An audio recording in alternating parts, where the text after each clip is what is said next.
Spoken narration, ghost-written by the above artist. Mimic their style closely. Speak in the first person. The point of a video is to form a deep connection with the audience. Avoid mentioning the name of the ghostwriter, narrator. Hey there, soccer fans! Buckle up because today I've got a wild story from the Copa America semifinals that you won't believe.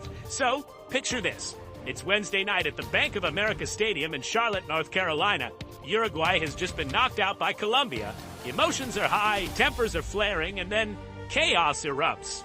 Uruguayan players, led by Darwin Nunez, storm into the stands. Cameras catch them throwing punches at Colombian fans. That's right, folks. Actual punches flying in the stands. Why did this happen? According to Uruguay defender Jose Maria Gimenez, it all started when a certain sector of Colombia fans did an avalanche on the families of Uruguayan players.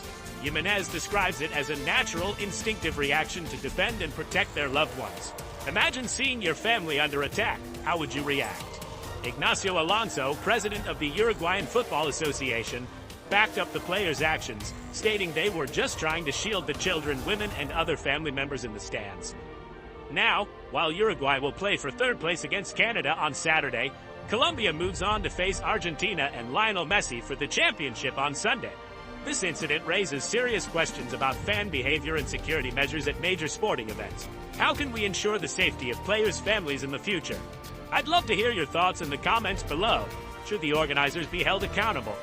Make sure to subscribe and hit that bell icon for more updates and deep dives into the world of soccer. Until next time, stay safe and keep the passion alive. Thank you for watching. If you like this video, don't forget to subscribe and hit the thumbs up button for more updates.